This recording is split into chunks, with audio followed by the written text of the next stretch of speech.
Please subscribe the net TV. క్షణం క్షణం మీ ముందు సమాచారం.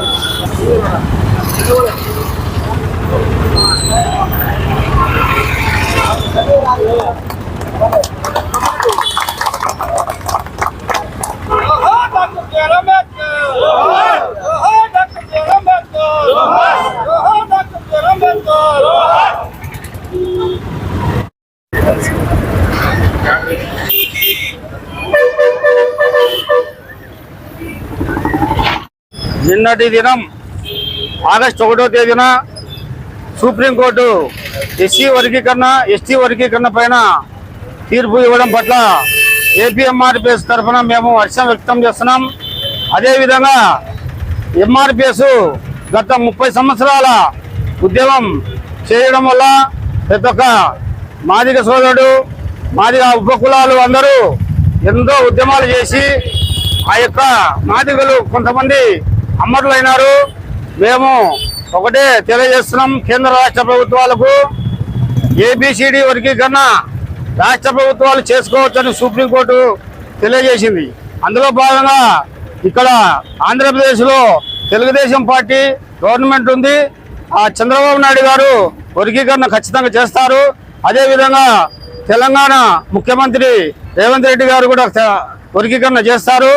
అయితే ఈ వర్గీకరణ ఆర్డినెన్స్ ద్వారానో జీవోల ద్వారానో చేస్తే మరొక ప్రభుత్వాలు మారిన తర్వాత మళ్ళా వర్గీకరణ తీసేయడము వాళ్ళ ఇష్ట ప్రకారం జరుగుతుంది. అందుకని మేము తెలియజేసేది ఏమంటే నరేంద్ర మోడీ గారికి ఈ యొక్క రాష్ట్రాల్లో మొత్తం అసెంబ్లీ తీర్మానం చేయించుకొని ఆల్రెడీ పార్లమెంట్లో ఉషా కమిషన్ బిల్లు ఉంది కాబట్టి దాన్నే కంటిన్యూ చేస్తూ చట్టబద్ధత కల్పించాలని మేము డిమాండ్ చేస్తున్నాం. చట్టబద్ధత లేనిదే ఇప్పుడు ఈ వర్గీకరణ ఈ ప్రభుత్వాలు ఉన్న వాళ్ళు సజావుగా సాగుతారు.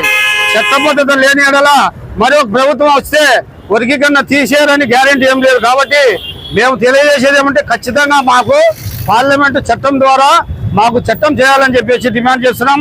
అదేవిధంగా ఈ ఎస్సీ వర్గీకరణ పోరాట భాగంలో కొంతమంది అమరులైనారు. వారికి మొట్టమొదటిగా వాళ్ళ ఇళ్లలో ఉద్యోగాలు కల్పించాలని చెప్పేసి మేము డిమాండ్ చేస్తున్నాం. వారికి ఉద్యోగాలు ఇచ్చిన తర్వాతనే నిజమైన వర్గీకరణ వచ్చినట్లు. ఈ వర్గీకరణ అంశం పైన లోతుగా మేధావులందరూ పరిశీలన చేయాలి. మాకు వర్గీకరణ ఉద్యమంలో ప్రతి ఒక్క కులము ప్రతి ఒక్క మతము అందరూ మాకు మద్దతు తెలిపినారు.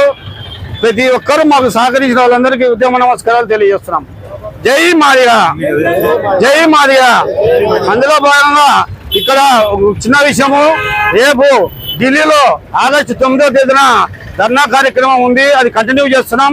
ఎందుకంటే మాకు చట్టం తేవాలి. ఆర్డినెన్స్లు జీవోలు రాష్ట్రాలకు అనుమతి కాదు, మాకు చట్టం తేవాలని చెప్పి మేము డిమాండ్ చేస్తున్నాం.